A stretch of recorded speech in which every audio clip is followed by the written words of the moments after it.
Nope. I guess one wasn't enough. Got this car dropped off. Supposedly had a blown head gasket, and somebody had already replaced it with this awesome Velcro gasket here. So, tore it down. You see where the head gasket was blown right there.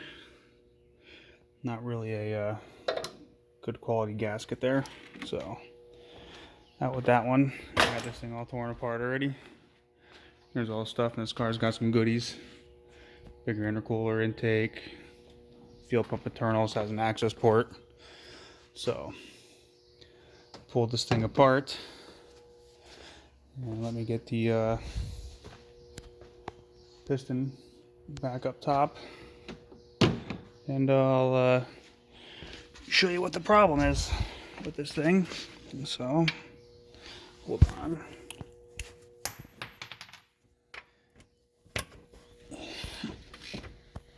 So, this car actually didn't run terrible. It did drive here.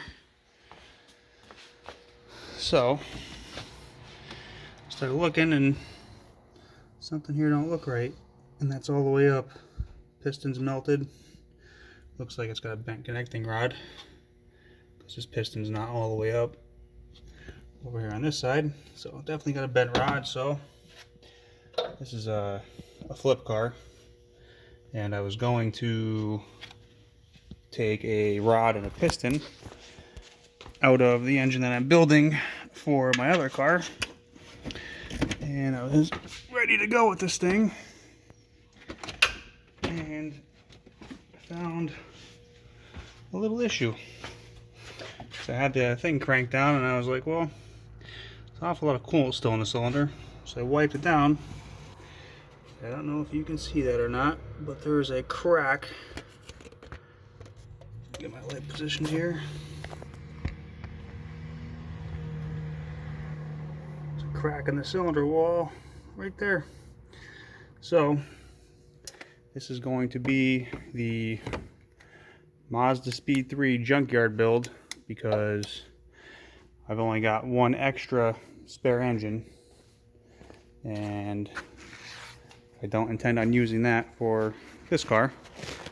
So I still plan on using that engine. I'm probably not using my extra engine to do my built motor.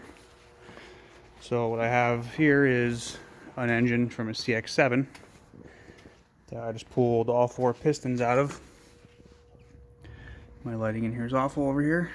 I left my light somewhere else, so this is the view we get. But all 4 pistons look good. All the crank journals are really good. Don't see any damage anywhere. Just a little bit of a sludge, but not terrible. I'm going to take the oil pump out of the other car. And I'm going to hone this. And I'm going to clean the rings up. The only thing I seen was the oil rings were kind of sludged up too. So I'm going to clean those. And I'm going to put this back together. And put this short block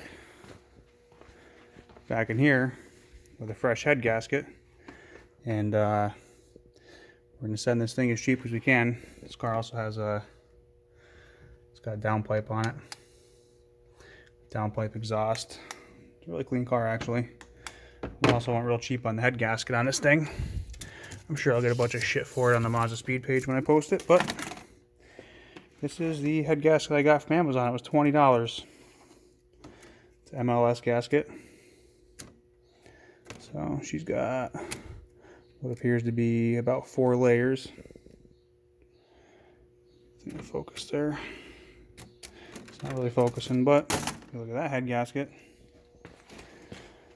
And I come over here. Those things are a waste. You look at this head gasket.